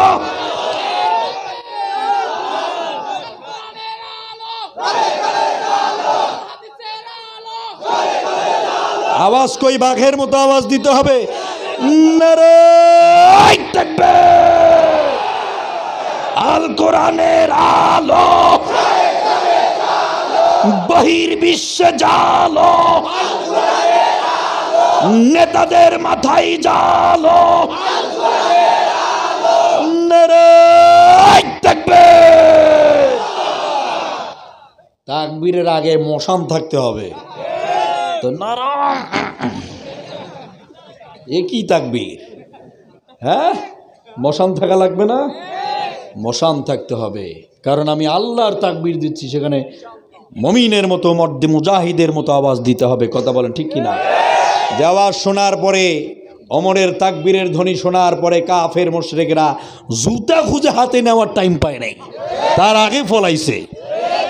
এরকম আমরা দিতে পারি না, যার কারণে বিজাতিদের হাতে আমরা লাঞ্ছিত হচ্ছি, কথা বলেন কথা ঠিক কিনা? আমার ভাইয়েরা, তাহলে বোঝাচ্ছিলাম কাফেরের শাস্তি কয় গুণ, মুনাফিকের কয় গুণ। এখন মুনাফিক হয়ে মরবেন নাকি কাফের হয়ে? কি হয়ে মরবেন? মুমিন হওয়া লাগবে, কথা বলেন ঠিক কিনা? কাফের হওয়া সোজা, শুধু অস্বীকার করলে কাফের। আর মুমিন হইতে গেলে একটা গুণ অর্জন করা লাগবে আগে, সেই গুণটা হলো ঈমান আনতে হবে, কথা বলেন কথা ঠিক কিনা? মুনাফিক হতে গেলে আগে ঈমান আনা লাগবে, তারপরে ওই ঈমানের বিরোধিতা করা লাগবে, তাহলে কাফের হওয়া সোজা আর মুনাফিক হওয়া কঠিন। আগে ইমানদার হওয়া লাগবে।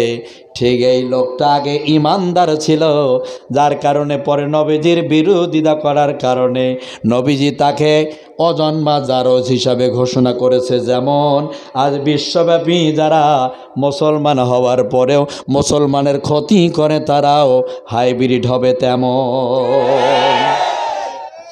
আমার প্রিয় বন্ধুগণ, পরিষ্কার বক্তব্য, এই মানুষটা যেদিন মারা যায় সারাটা জীবন সে সুন্নতি লিবাসগুলো পালন করেছে। তার জীবন দর্শনটা নিয়ে একটা গবেষণা করে দেখলাম, তার জীবন দর্শনে আমি খুঁজে পেলাম পাগড়ি। কি ওর গায়ের মধ্যে আমি পেলাম কর্তা মানে পাঞ্জাবি, ওর সুরতের মধ্যে পেয়ে গেলাম দাড়ি, তার মধ্যে পেয়ে গেলাম সুন্নতি সব কিছু। অথচ একজন জ্ঞানী মানুষ, তারপরেও সে মুনাফেক হয়ে গেল। আল্লাহর নবী এটা বিশ্বাস প্রথমে করতে পারছিলেন না। নবীজি মসজিদে নববীর ইমাম, আর ওই লোকটা নবীজির পিছনে নাম্বার 1 মুসল্লি। কথা বলেন, কথা ঠিক কিনা? তার মানে বোঝা গেল নবীজির পিছনে নামাজ পড়ে যদি মুনাফেক হওয়া যায়, এই শতাব্দীতে আপনি সুলাইসি সাহেবেরও যদি মুসল্লি হন, সেখানেও কিন্তু মুনাফেক পাওয়া যেতে পারে। কথা বলেন, কথা ঠিক কিনা? নবীজি নামাজ পড়াচ্ছেন, সেখানে যদি মুনাফেক থাকে, তাহলে এই শতাব্দীতে তোমার মতো সলিমুদ্দি ইমাম, আমার মতো কলিমুদ্দি ইমামের পেছনে কি নাই? কথা বলে না কেন? নাই, আছে। নবীজি বললেন, একসঙ্গে সিহিরি খাইলাম, পরের দিনে মাগরিবে আমরা ইফতারি করলাম। এই লোকটা জিহাদের ময়দানের জন্য টাকা দিল, এই লোকটা নিজেই উৎসাহ প্রদান করল, আমার প্রত্যেকটা মঞ্চে বসে বসে কথা বলল। আমি নবী যেমন বক্তব্য দিলে মানুষগুলো নীরব হয়ে যেমন শুনত, আব্দুল্লাহ ইবনে উবাই ইবনে সুলুল বক্তব্য দেওয়ার সময় ঠিক মানুষ নীরব হয়ে শুনত। কত বড় পাওয়ারফুলি জ্ঞানী লোক ছিল সে। তার কথা বলার আদান প্রদান, ভাব আদান প্রদান, কথা বলার ভাষা কি ছিল, তাহলে তার বিদ্যা বুদ্ধি কেমন ছিল ভেবেছেন কি? আপনারা ঘুমাইছেন? কি ব্যাপার আপনাদের? চলবে কতক্ষণ থাকতে পারবেন? দেখেন তো বাজে কয়টা? 11:30। 11:30। তাহলে থাকতে পারবেন কতক্ষণ? কারা কারা দেখি তো আর একবার। আল্লাহ কবুল করুন, জোরে কোন আমিন। আমি যে আলোচনাটা নিয়ে যাচ্ছি, এই আলোচনাটা আরও 1-1.5 ঘন্টা লাগবে। আমি কিন্তু আজকের যে আলোচনা শুরু করছি সেটা সূরা তাওবার 80 নম্বর আয়াতের ওপরে।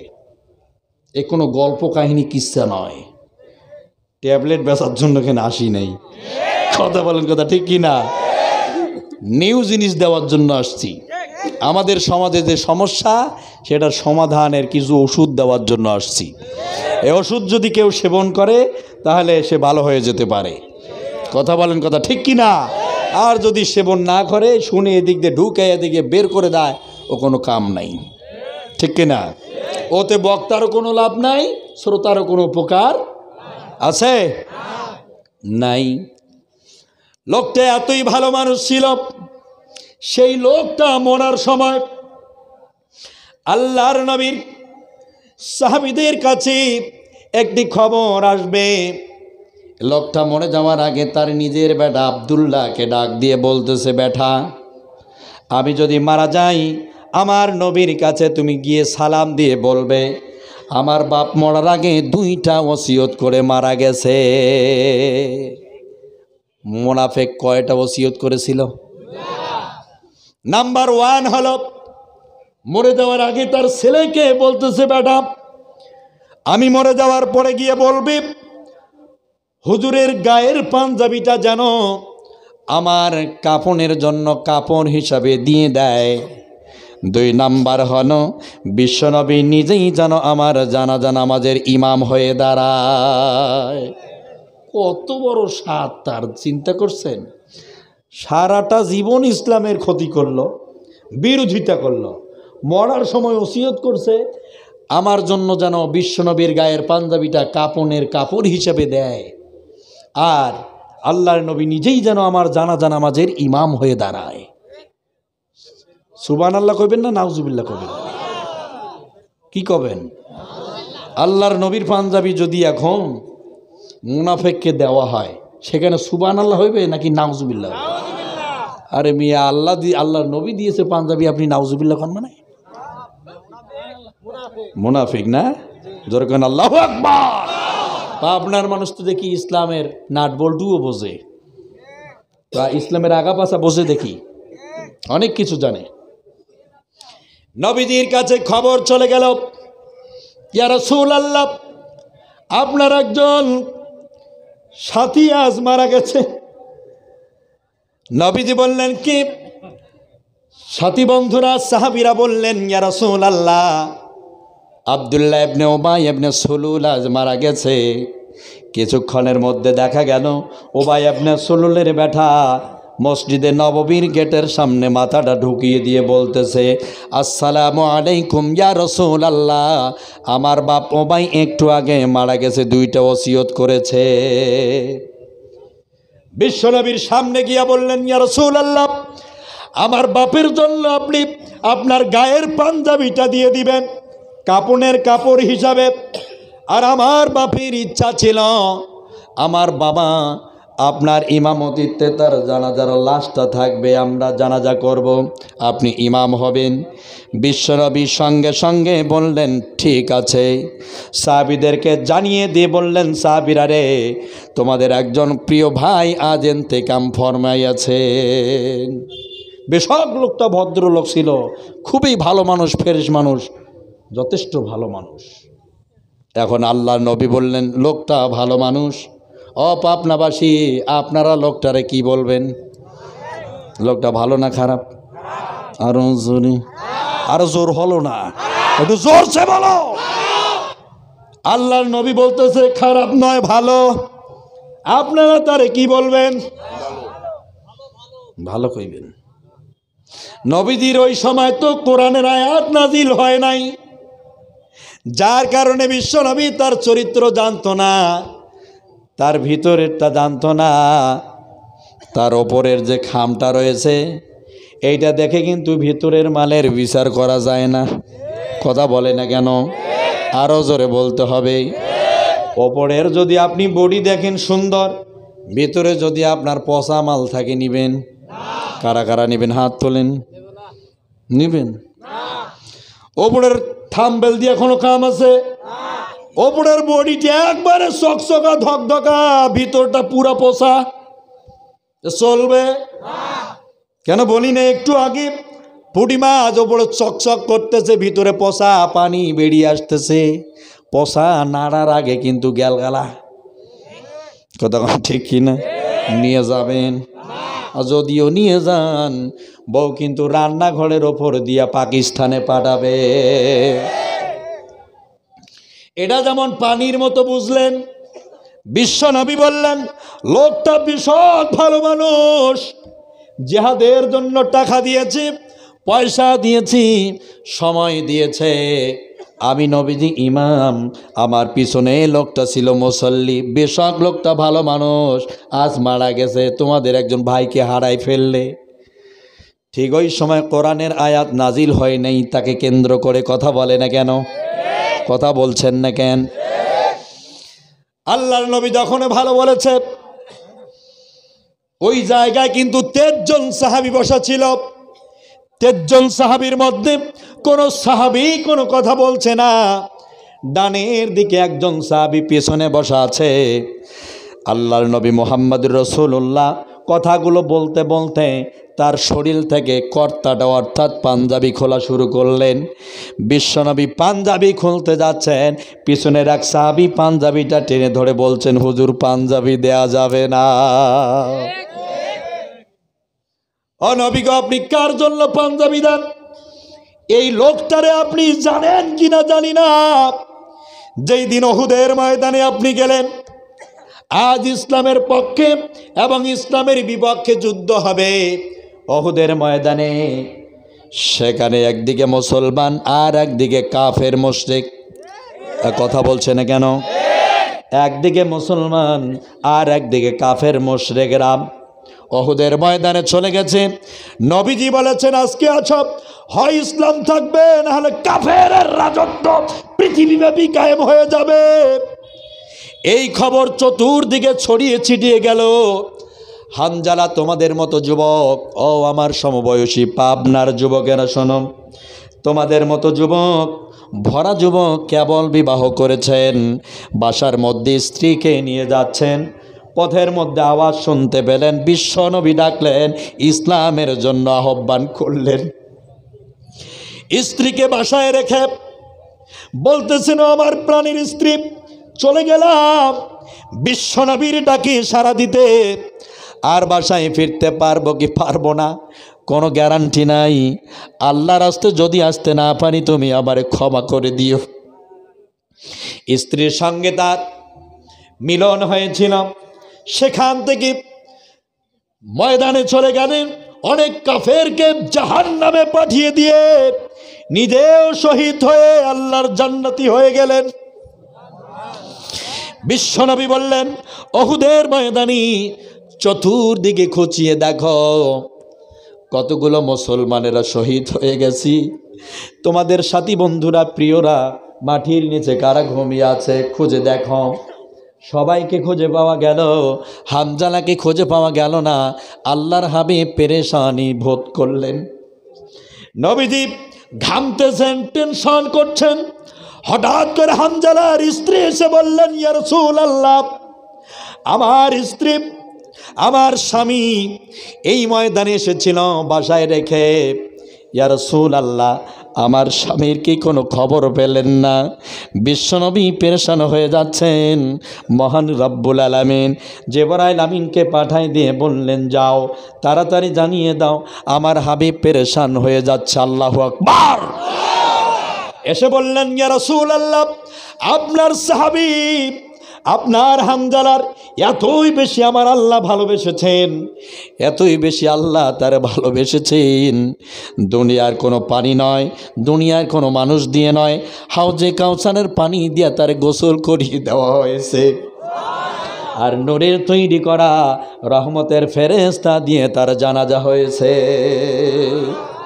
কিছুক্ষণ পরে দেখা গেল আসমান থেকে ওই লাশটা ধীরে ধীরে মাটির দিকে নেমে আসলো। আল্লাহু আকবার। ও পাবনাবাসী, মনে রাখবে রে, সেই দিন ওই ময়দানে কি হয়েছিল তোমরা জানো। ইতিহাস আজ পড়া হয় না, মাদ্রাসা স্কুলগুলোতে তো আজ ধর্ম শিক্ষা দেওয়া হয় না। কথা বলছে না কেন? ঢাকা বিশ্ববিদ্যালয়ের একজন নাম্বার 1 নাস্তিক বলতেছে ঢাকা বিশ্ববিদ্যালয় নাকি মাদ্রাসায় পরিণত হয়ে গেছে। শোনেন নাই? দেখেন নাই? মানে চুলকানি বের হয়। মাদ্রাসার ছেলেরা কোন একটা ভালো জায়গায় গেলে ওদের চুলকানি আর দাউদ খাউসগুলো বেড়ায়। মনে রাখবেন, এই দেশের 18 কোটি মানুষের টাকা দিয়ে বাংলাদেশ চলে, এদেশের প্রশাসন চলে, বিশ্ববিদ্যালয় চলে, প্রফেসর তোমাদের মতো মানুষগুলোর বেতন হয়। যদি ঢাকা বিশ্ববিদ্যালয়ের ছাত্রদের প্রতি কারো কালো হাত দেখা যায়, ভেঙ্গে চুরমার করে দেওয়া হবে। ছাত্ররা গণ আন্দোলন করে যাচ্ছে অধিকারের দাবিতে। ভাড়ার ব্যাপারে বাস ভাড়া নেওয়া হচ্ছে পুরোপুরি। আপনার সন্তান, আমার ভাই, আমার সন্তান আজ কলেজ ইউনিভার্সিটিতে যাচ্ছে, বাসে গাড়িতে চড়ে তাদের 50% ভাড়া নেওয়া লাগবে। সরকারের কাছে আমাদের এটা আবেদন। কথা বলেন, কথা ঠিক কিনা? মানা লাগবে। সেই দিক বিভাগ থেকে কথা বলতে চাচ্ছি না, কোরআন বোঝাতে চাচ্ছি। ঠিক আছে, চলবে, চালাবো। আচ্ছা, যারা এই হক বলে তাদের প্রতি লাল চোখ করে তাকানো হয়, ঠিক কিনা? এনায়েতুল্লাহ আব্বাসীর ব্যাপারে এখন অনেকে অন্য চোখে ভিন্ন দৃষ্টিতে তাকা শুরু করে দিয়েছে। মনে রাখবেন, আলেমরা সব এক প্ল্যাটফর্মে বাংলাদেশে। কথা বলেন, কথা ঠিক কিনা? কে চরমনাই, কে জাসদ বাসদ, কে জামাত শিবির, কে হেফাজতে ইসলাম, সকলকে এক প্ল্যাটফর্মে আসতে হবে। তাহলে এই নাস্তিকের বাচ্চাগুলো বাংলার ভূখণ্ড থেকে তসলিমা নাসরিনের মতো ভারতবর্ষে পালাতে বাধ্য হবে। আমার ভাইয়েরা, এরা বারবার সুলখানি মারে, সুসুরি দেয় মুসলমানদের। কথা বলেন, কথা ঠিক কিনা? আমি সেই দিকে কথা বলতে চাচ্ছি না, আসেন এই দিকে একটু কথা বলি। উহুদের ময়দানে কি হয়েছিল? যেই নবীর সাহাবী হুজুরের পাঞ্জাবি টেনে ধরলেন, উনি পরিষ্কারভাবে বিশ্ব নবীর সামনে দাঁড়িয়ে বলছেন, ইয়া রাসূলুল্লাহ, আপনি কার জন্য পাঞ্জাবি দেন? এই লোকটাকে সেদিন উহুদের ময়দানে দেখতে পেলাম, এই লোকটাই সেদিন আপনার সাহাবীদের মাথায় কুমন্ত্রণা ঢুকিয়ে দিয়েছিল। এই লোকটার ভূমিকার কারণে আপনার 300-র মতো প্রায় সাহাবী একটা উহুদের ব্যাগের পাশে যে পাহাড় রয়েছে, গলি রয়েছে, ওই গলিপথ দিয়ে ভাগিয়ে পালিয়েছিল। এই লোকটার ভূমিকার কারণে আপনি 300-র মতো সাহাবীকে হারিয়েছেন উহুদে। আর ওই সুযোগে কাফের মুশরিকদের সংখ্যা প্রশস্ত হয়ে গেল, বৃদ্ধি পেয়ে গেল। সবাই এবার আক্রমণ চালানো বিশ্ব নবীর প্রতি রে।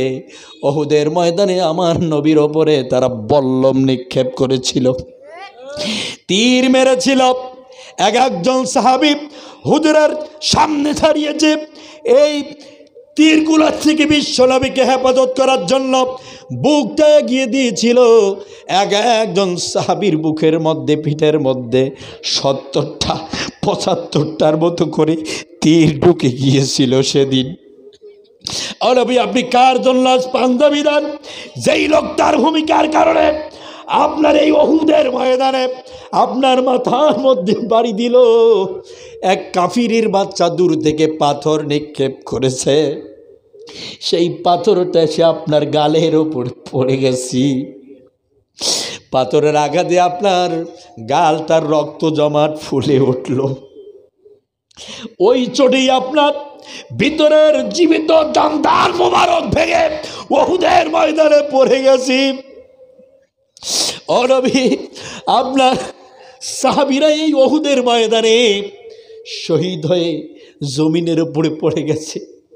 উহুদের ময়দানটা লাল হয়ে গেছে, বালুগুলো ভিজে গেছে। কার ভূমিকার কারণে উহুদের ময়দান সেদিন লাল হয়েছিল হুজুর? যার ভূমিকার কারণে উহুদের ময়দানে আপনার সাহাবীদেরকে হারালেন, যার কারণে আপনি উহুদের ময়দানে সেন্সলেস হয়ে পড়ে থাকলেন। এরপরে কাফেররা প্রচার করে দিল, কুতিলা মুহাম্মদ, মুহাম্মদকে কতল করা হয়েছে। আপনার সাহাবীরা যখন শুনতে পেল আপনাকে হত্যা করা হয়েছে, সাহাবীরা বলেছে, আরে আজ থেকে কার জন্য আর সত্যের জন্য লড়াই করব রে, কার জন্য জিহাদ করব? সাহাবীদের মনোবল ভেঙে গেছে। কার জন্য মহাসত্যের দিকে মানুষকে ডাকবো? আকাশ থেকে যেন আকাশের চারটা ছিঁড়ে জমিনের মধ্যে পড়ে গেছে, দুর্বল হয়ে গেছে মন। সেই দিক থেকে কাফেররা বৃষ্টির মতো নিক্ষেপ করেছে পাথর এবং তীর বল্লম।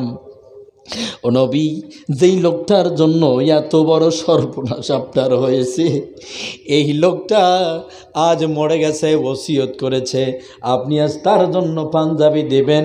আমি সাহাবী পাঞ্জাবি দিতে দেব না। আমি একটি পাহাড়ের ওপরে দাঁড়িয়ে দেখেছি, এই লোকটা যত ষড়যন্ত্র করেছে সব ষড়যন্ত্রের মূলে সে। কথা বোঝেন নাই?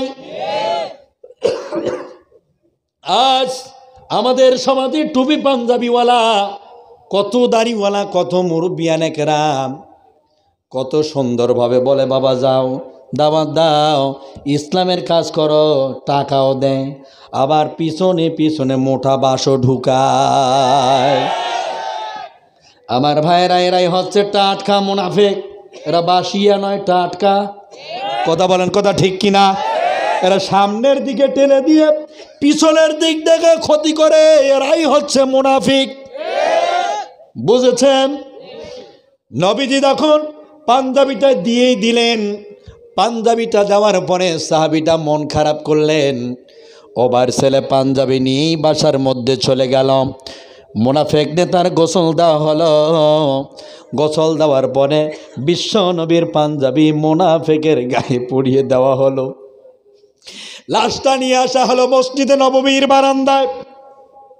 বিশ্বনবী মসজিদের ভিতর থেকে বক্তব্য দিয়ে দিলেন, আমার সাহাবীরা জলদি করে বের হয়ে আসো, তোমাদের ভাইয়ের জানাজা এখনই অনুষ্ঠিত হবে। সবাই বেরিয়ে আসলো। 23 জন সাহাবীর মধ্যে 22 জন বেরিয়ে আসলো। এখনও একজন সাহাবী ভিতরেই, তার নামটা কি? নাম কে? আল্লাহ নবী যে ডাকতেছে বেরিয়ে আসো, মনে হয় ওমরের কম জ্ঞান ছিল তো, তাই সে বোঝে না। নবী যে ডাকলেন সে যে বের হচ্ছে না, মনে হয় তার তবিল কম ছিল। কথা বলে না কেন? তার বিদ্যা বুদ্ধি কম ছিল। নবীজির কথাকে মানা লাগবে নাকি না মানতে হবে? মানতে হবে। এটা কি ওমর জানতো না? কথা বলে না কেন? জানে না। নবীজি বলেছেন, আমার পরে যদি এই পৃথিবীর জমিনে কোনো ব্যক্তি নবী হয়ে যেত, তাহলে আমি নবী ঘোষণা দিলাম আমার ওমরই হয়ে যেত নবী। ওমর কি ছোট সাহাবী? কম জ্ঞানী সাহাবী? নবীজি ডাকতে এসেন, সে যে বের হলো না, এটা কি গোনা হয়েছে না সওয়াব? একটু কথা বলে না কেন? আরে ভাই, কথা কি শুনতেছেন? নবীজি ডাকলেন, সে যে বের হলো না, এটাতে সওয়াব হয়েছে নাকি গুনাহ হয়েছে? কোনটা? সওয়াব হয়েছে। কি হয়েছে? অনেকে কিন্তু ভয়ে কথা কয় না, যে কি কমু হুজুর যে কি কয়, কথা কন ঠিক কিনা? তাহলে নবীজি ডাকলো, ও বের হলো না। ওমরের মনের বক্তব্য হলো, সেদিন তো উহুদের ময়দানে পাহাড়ের ওপর থেকে আমি ওমর দেখেছি, আজ আমি ওমর নিজের চোখকেও বিশ্বাস করতে পারতেছি না যে এই লোকটা মুনাফিক হয়। আর সেই লোকের জন্য নবীজি পাঞ্জাবি দেয়, যেই লোকের জন্য মার খাইল, যেই লোকের জন্য সাহাবীরা শহীদ হয়ে গেল, সেই লোকের জন্য পাঞ্জাবি দেয়। ওমর এটা সহ্যই করতে পারতেছে না। ওমর বলতেছে, আসলেই বিশ্ব নবী তো সেদিন দেখে নাই। ওই মসজিদের ভিতর থেকে আকাশের দিকে তাকিয়ে তাকিয়ে বলছে, আল্লাহ, আমি ওমর সেদিন দেখেছিলাম, আমি ওমর আপনার হাবিবকে আজ বাধা দিতে পারি নাই। আমার কলিজাটা ফিটে যায়। যেই লোকের ভূমিকার কারণে এত বড় সর্বনাশ, সেই লোকের জন্য পাঞ্জাবি দিল, আবার ওই লোকের জন্য জানাজা নামাজের ইমাম সাজলো। আল্লাহ, তুমিও তো সেই দিন উহুদের ময়দানে দেখেছিলে, তুমি এখনো কেন একটা আয়াত নাজিল করলে না? কেন তুমি এখনো একটা আয়াত নাজিল করতেছো না? তুমি তো কোরআনে বলেছ, লা তারফাউ আসওয়াতাকুম ফাওকা সাওতিন নবী। আবার নবীর কথার আওয়াজের উপরে তোমাদের কারোর আওয়াজকে উঁচু করো না। তুমি কোরআনে বলেছ, তাই তো আমি তোমার নবীর কথার আওয়াজের উপরে আমি আওয়াজ উঁচু করে বলতে পারবো না। তুমি কি সেদিন দেখো নাই? তুমি কেন এখনো একটা আয়াত নাজিল করো না? বাইরে 5 জন সাহাবী এবার নিয়ত করতেছেন, বিশ্ব নবী জানাজা নামাজের ইমাম আমার নবী, এখানে সলিমুদ্দি কলিমুদ্দির মতো ইমাম নয়। এই যুগের, এই পৃথিবীর মহামানব, সর্বশ্রেষ্ঠ দার্শনিক, নবী রসুলদেরও নেতা, তামাম পৃথিবীর মানুষেরও নেতা, জগৎগুলোর নেতার নামটা কি? ইনাম। তিনি ওখানে জানাজার ইমাম, তিনি দাঁড়িয়ে গেছেন। আল্লাহু আকবার বলবেন, একটু মসজিদে নববীর ছাদের দিকে চোখ চলে গেল। দেখতে পাচ্ছেন কে যেন আকাশের দিক থেকে ধীরে ধীরে আসতেছে আর বলতেছে, তাগফির লাহুম আও লা তাস্তাগফির লাহুম ইন তাস্তাগফির লাহুম ৭০ মাররাতান। জোরে কোন সুবহানাল্লাহ।